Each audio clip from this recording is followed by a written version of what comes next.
Word on the street is Fancy Bear is taken to wearing a monocle. A new Chinese cyber espionage campaign is identified.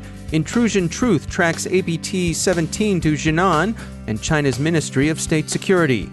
Guildma malware is active in Brazil and may be spreading. Bluekeep is out in the wild and now available to pen testers. Facebook's Messenger Kids app has been behaving badly. And an update on the crypto wars with some dispatches from the American front.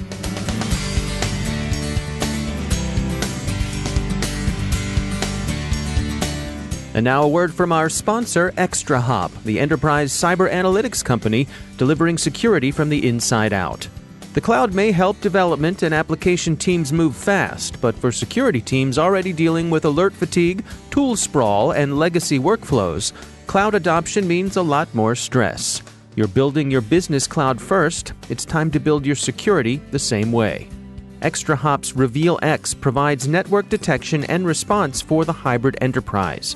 With complete visibility, real-time detection, and guided investigation, Reveal X helps security teams unify threat detection and response across on-prem and cloud workloads so you can protect and scale your business.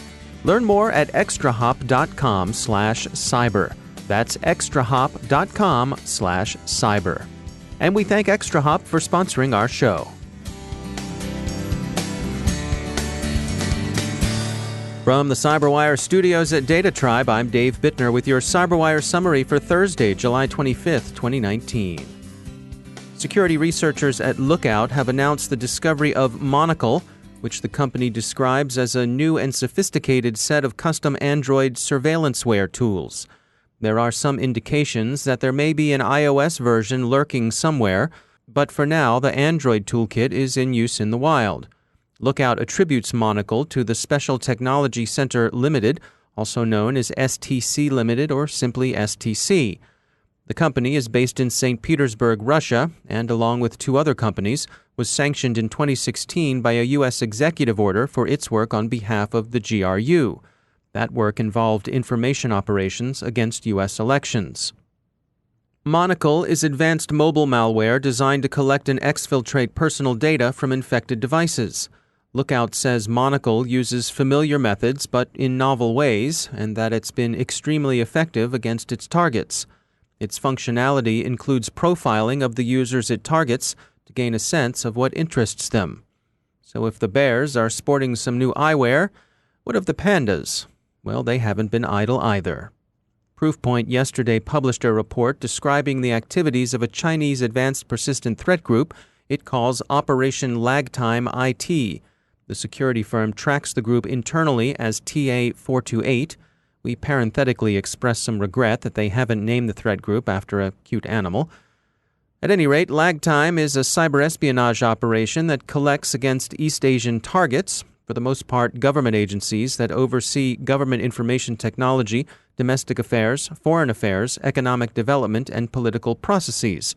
The campaign uses a remote access Trojan, Cotex Rat, as well as poison ivy payloads. These it distributes by phishing, which remains probably the most common vehicle of cyber espionage. Hacktivist group Intrusion Truth has linked the threat actor APT-17 to the Jinan Bureau of the Chinese Ministry of State Security. APT-17 has sometimes been known as Axiom or Deputy Dog, and it's been implicated in a number of operations over the past few years.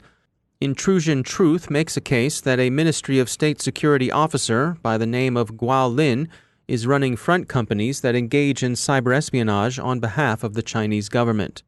Intrusion Truth also says APT-17 engages in some domestic crime on the side, selling stolen data from Chinese targets. This may be read at least as the familiar interpenetration of the more ambitious security services and the more rapacious criminal gangs. That's been seen for some time in Russia, where elements of the mob act on behalf of government organs. But the nature of the theft here suggests something more than that. As Intrusion Truth puts it in their blog, quote, either APT-17 has some sort of domestic remit acquiring data on Chinese citizens and selling it to the MSS, but that is unlikely because China's new intelligence law compels companies to provide information required by the government, and the price list certainly wouldn't be circulated online. or the MSS has lost all control of APT-17, which is hacking Chinese victims and selling the data to the highest bidder. End quote. The white hat doxers of Intrusion Truth have achieved a certain cachet over the last 3 years. Their identification of individuals involved in the Chinese hacking groups APT-3 and APT-10 in 2017 and 2018 eventually found official confirmation in the form of U.S. Justice Department indictments of some of the people Intrusion Truth named in their reports. There's unambiguously criminal activity out and about as well. Security company Avast has published an account of Guildma malware. They're calling it a powerful combination of RAT, that is a remote access tool, with spyware and a password stealer and banker malware. It's being distributed for the most part in Brazil and usually arrives as a baited attachment in phishing campaigns. The usual cautions about phishing awareness, of course, apply. Guildma has been in use since 2015, and while Brazil remains its principal zone of action, the criminals behind it have also hit targets in Argentina, Chile, China, Ecuador, the European Union, Peru, and Uruguay. Integrating a threat intelligence program into your organization presents a specific set of challenges. There's making sense of streams of incoming data, separating the signal from the noise, and filtering in such a way to make the intelligence actionable. And while you're at it, you'll want to make sure the systems you put in place are scalable. Eric Murphy is VP of Security Research at SpyCloud. In general, it's kind of defining what your paradigm or what your methodology is. So the two general concepts are you a reactive organization or are you a proactive organization? In general, the standard operating procedures for CISOs these days, and this goes back, the last 20, 30 years, is to build what is perceived to be as a reactive org. So you build out a SOC, a security operations center, you staff it with analysts, and you kind of look for threats as it relates to your perimeter. The proactive approach is almost the opposite of that, where you kind of follow these data science practices, you have an ingest pipeline of some sort, and you're actively involved in, say, the criminal communities or trying to understand the trends as it relates to your vertical or your business. So those are kind of the fundamental differences. And is it right to say that it's not all one or the other, that many organizations they sort of dial in a mix between the two? Yes, I think that's an accurate statement. I think most kind of err on the side of reaction or reactionary, and that's mainly due to kind of the tooling available or how big your organization is. Keep in mind that this practice has been around for a very long time, so most of the enterprise or security software out there kind of focuses on that. And so what's your advice for folks who are out there trying to consider how they can integrate threat intelligence into their organization? How do they begin? I think it first starts with understanding what the threat landscape is. And a lot of times that's very easy to say, right? Like, let's do some basic threat modeling and understand what the threats are. But what I actually mean is there's a difference between a perceived threat and an actual threat. If you have a better understanding of, say, the criminal communities or the types of people that target your business, that's always a really good starting point. So it starts out with building kind of an intelligence function into your security organization. From a tech standpoint, it's first establishing how you're going to gain visibility, not only into your organization, but outside of your organization, and then instrumenting the proper security layers, right? So the application, network, host, human, that sort of thing. And then it's a matter of really finding the right kinds of talent that understand the criminal world, more or less. So it starts with building out the proper tech, staffing appropriately, and then building out your data pipelines. For example, you would build out a human intelligence team, HumInt. That team is responsible for managing human assets or developing assets in the field. These could be actors, these could be higher level criminals. It's the relationship part that informs kind of what trends or what's hot at any given time. That's one facet. The other facets include, or traditionally might be like signals intelligence, which today has kind of been adopted for the web. But it's, I guess we think about it in terms of active and passive intelligence. The human side falls into the active category, again, developing those assets. obtaining data, that sort of thing. The passive side then would be developing the technologies to either scrape or pull data from sources that are deemed sensitive or interesting in some way. That's Eric Murphy from SpyCloud. Assessment and penetration testing company Immunity is selling a Bluekeep version as part of its Canvas penetration testing suite, ZDNet reports. Let's be clear about this. Immunity isn't trading on the black market or selling crimeware to the mob. But the reason you incorporate an exploit into a penetration kit is because there's a greater than zero possibility that the hoods will be using it. Still, people in the security community are uneasy with this. Various security firms say they've developed proof-of-concept exploits for Bluekeep, but they've kept the details to themselves, lest criminals take advantage of them. Once a vulnerability is weaponized, even for good, there's of course a greater likelihood that it will get into the wrong hands. Bluekeep, by the way, is already being exploited in the wild.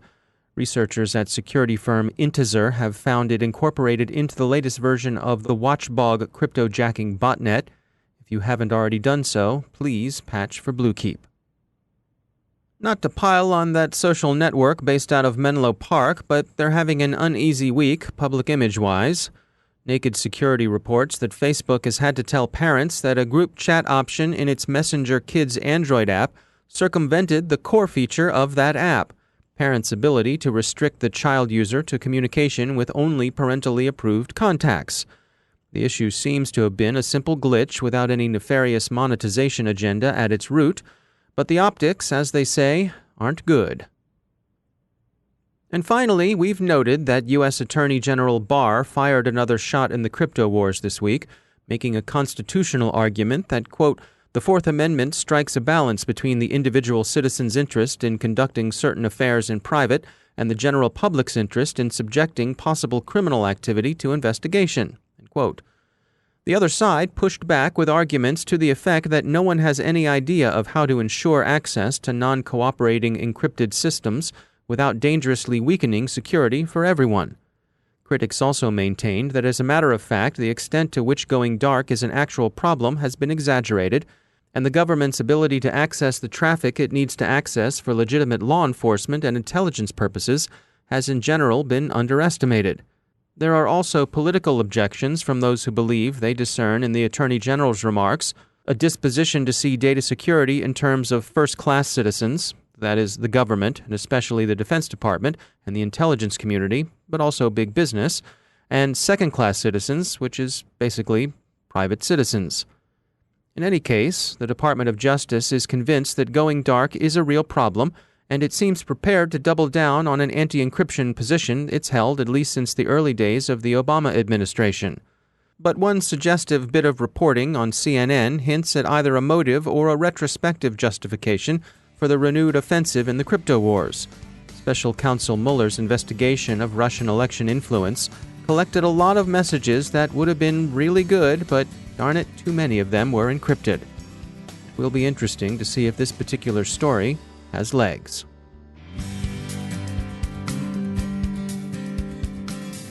And now a message from our sponsor, Observe It. Great party, huh? Yeah, great party. Excuse me for just a moment. Hey, you! What are you doing? What? Oh no. Looks like another insider got into our systems when we weren't looking. I am going to be in so much trouble with the boss. Did someone say trouble? I bet I can help. Who are you? To catch insider threats, you need complete visibility into risky user activity. Here, I'll show you how Observe It works. Wow! Now I can see what happened before, during, and after the incident. And I'll be able to investigate in minutes. It used to take me days to do this. Exactly. Now, if you'll excuse me, I think there's a cocktail over there with my name on it. But wait! What's your name? Oh well. Thanks, Observe It. And whoever she is.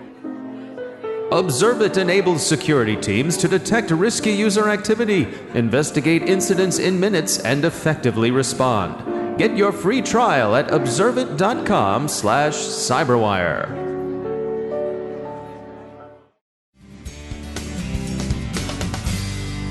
And I'm pleased to be joined once again by Michael Sechrist. He's Chief Technologist at Booz Allen Hamilton, and he leads their Managed Threat Services Intelligence team. Michael, it's always great to have you back. I wanted to touch base about some of the things we've been tracking in terms of ransomware. We've seen some cities who have been choosing to pay the ransom, and I can't help wondering, even though they think they're getting their data back, could there be issues here with data integrity? Yeah, thanks for having me back again. Definitely, this is an issue that we're concerned with as well. For what we're seeing in this space. Again, this is potential for some sort of integrity attack on the data itself, and having sort of these companies or cities in this case that are potentially under a ransomware attack. When they receive sort of the files back, how do they know that they're not being altered or that there's not some sort of backdoor being implemented into the data they're receiving?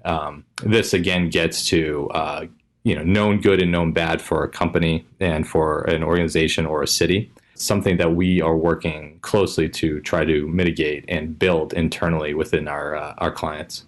So let's dig into that a little bit. When you say known good and known bad, what are you talking about? Building a process in place within a company structure that, or within an organization, like even a city government, that can associate and determine what something that they've produced is what they've produced, or is this something that's potentially been altered by a third party and in an unauthorized way.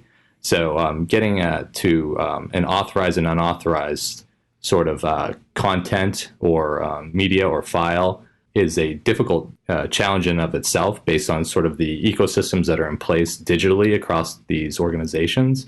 But having sort of a way, and one of the ways we believe is the best way, is to build a intelligence lifecycle that's well functioning within these organizations, but building a way that you can associate known good and known bad for your company or enterprise. Yeah, I'm thinking about these cities who have been going through this, and I suppose that any organization that's gone through a ransomware incident and has decided that paying the ransom is their best option, perhaps their only option.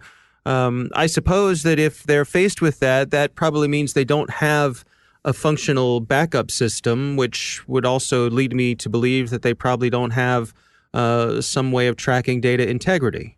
That's a potential for sure. Obviously, a lot of the ransomware problems that we're seeing are due to not having appropriate offline backups of critical data, and are forcing enterprises to kind of engage in a potential payment of a ransom. This is guidance that's been issued by the U.S. CERT for years, and from others that's definitely a critical component that's needed. But that's a very difficult thing for an enterprise or an organization to tackle in and of itself. What is your most critical data, and how are you going to build an offline capability to restore it in times of crisis?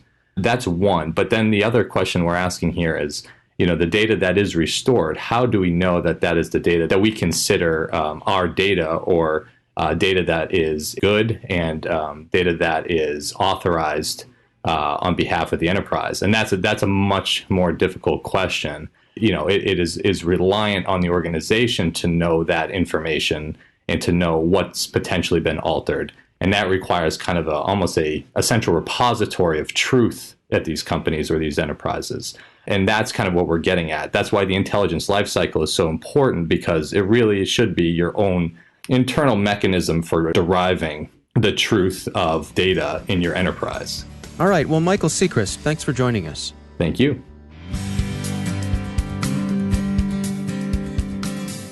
And that's the CyberWire.